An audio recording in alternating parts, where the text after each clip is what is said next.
All right, friends, so for today, we are going to talk about 3 things that make us feel bad, but how minimalism can help us overcome them and so that we don't have to sit in these awful feelings in our house anymore.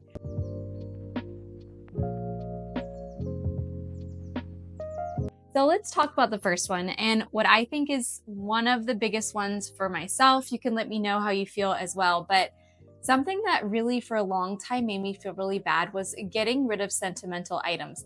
Now, when I say sentimental items, these things that I'm talking about weren't sentimental to me. They were sentimental to the people that gave them to me. And I think one of the hard things that I'm reflecting back on is that a lot of times when people give us things and they say, you know, this was my great grandmother's or this was your grandmother's, they're putting a value on an object that they have on that object and you don't. Now, you may not have had that same experience. You might not even have known those people, but now you have this object and you know its value to somebody else, so it automatically adds value to yourself, or at least in your head, it seems like it does. Now, a lot of times this would weigh me down a lot because I felt so guilty about getting rid of any of it. And I always was then stuck between, well, can I find somebody else who's actually going to enjoy this and love it, who is in my family so that they know this story and it's carried down to them? Or can I just give it away? Is that even all right? Are they going to be mad?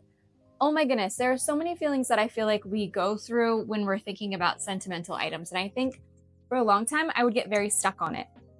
But what I think kind of helped me overcome it was just the realization that it doesn't mean that those stories were invalid. The stories that came with the object that I'm getting, that those people's lives didn't matter, because they did. The most important thing that I realized was that the value wasn't necessarily in the object, it was in the story. But what I've started to do is to start writing down all of the stories, because the stories are what I value. The stories are the things that I want to be able to share with my daughter one day.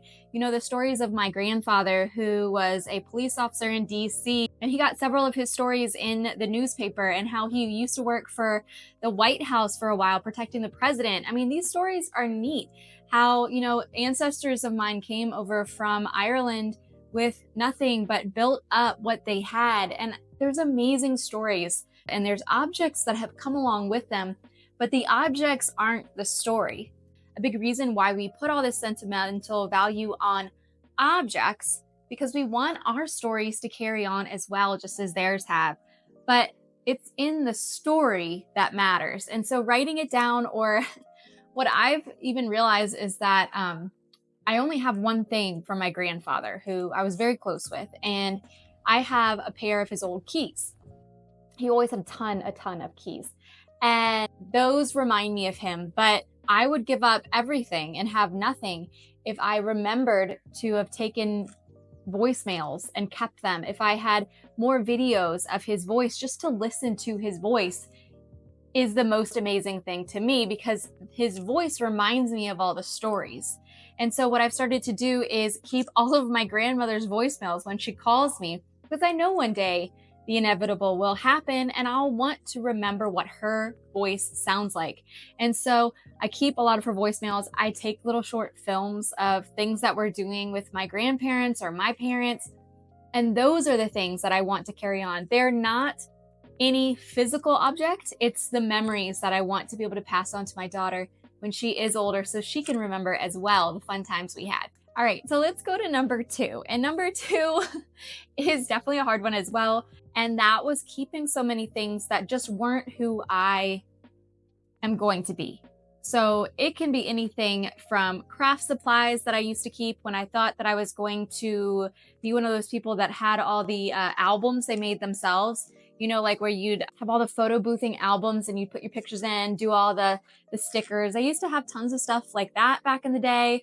Anything that you think you're going to be, but you just aren't, that becomes clutter, and it becomes almost like a visual representation of things maybe you feel like you failed at, or you wish you could be, but you're not at this moment. And I have a more recent story. So last year, I bought a treadmill. I was really determined that this was the year that I really wanted to get on treadmill, because a lot of the winters in Virginia, I just feel like it's too cold and wet. I don't want to go run outside. And I really thought that if I got a treadmill inside, that would all change.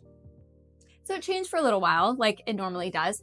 But then I realized that I stopped running and walking on the treadmill because I like to run and walk outside. And I don't want to do it inside. I get really bored. If I'm going to do any kind of exercise inside, it's going to be an exercise like the video. I think her name is Jo. She does workout videos. I love her. She's amazing. And I'll do those videos happily. I do them a couple of times a week. But if I'm going to do a workout inside, it's going to be a free YouTube video with no equipment needed. So the fact that I was hanging on to this very large object just because it was somebody who I wanted to be wasn't actually making me be that person that runs inside, and it wasn't changing anything about myself. I came to that realization. I ended up selling it.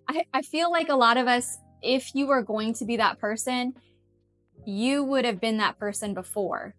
Or if you want to start a new hobby, that's fine. But if it's not something that you can already see fitting into your time very easily and fitting into the things that you already like very easily, then most likely it's just going to start causing you anguish down the road, and it's going to be time to declutter that stuff. So the third thing I've given up is something that was really hard for me for a long time, and something that I think once I finally did change my attitude towards it, my whole life changed.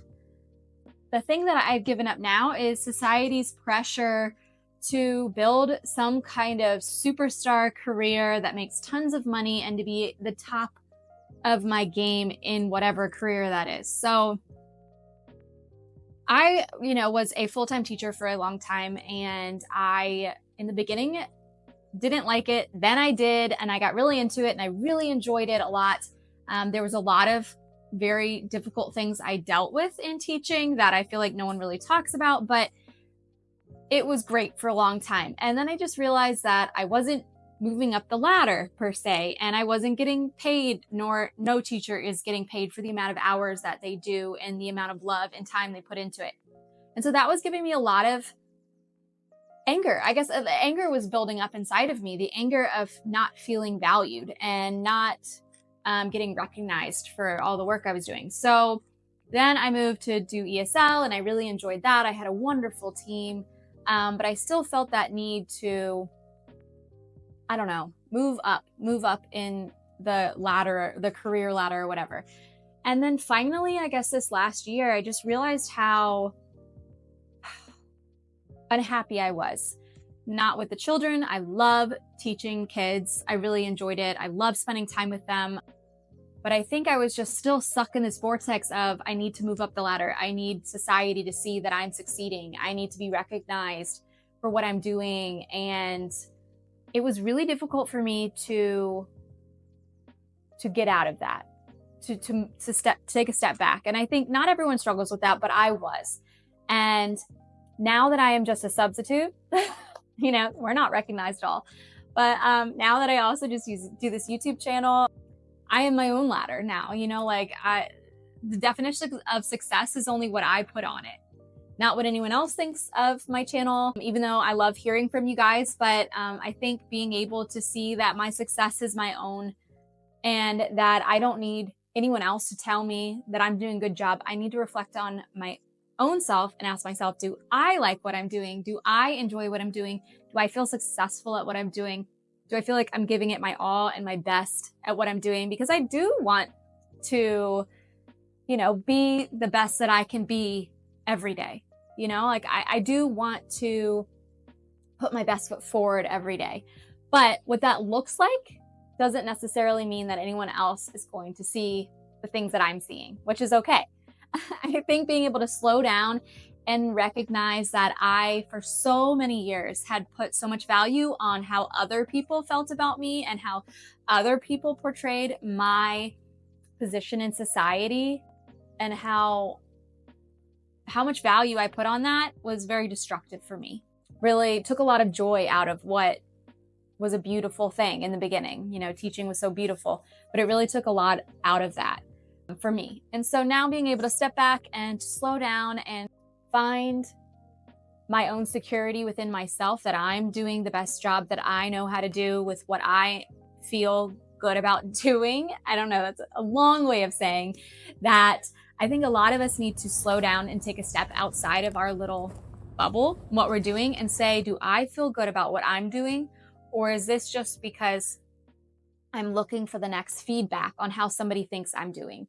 Am I doing this so that society will say, wow, you're awesome, or wow, you make a lot of money? Or is it because it's something that I think I'm great at, that I'm bringing to the world, that I think is making the world a better place, safer place, kinder place, more thoughtful place to other people? Do I feel like that? Or is that somebody else telling me that? So anyway, that's just a few thoughts that I've had, and that's something that this year in particular I've really stepped away from and been able to reflect that I like living a much simpler life. I enjoy moving a lot slower. I enjoy being able to sit in quiet and process my own thinking and thoughts, and learning to love myself and spend time by myself has been a whole journey in its own self, because I was never comfortable being by myself for a long time. And now I have a lot of alone time, and that's actually become a very wonderful thing. So hopefully these 3 things that I've mentioned, maybe you can relate to one of them. Maybe you have your own journey you're going through right now. I know we would all love to hear it. And remember to throw a little heart emoji down below if you are going through a minimalist decluttering journey and you are here with us. All right, guys, I'll see you next week.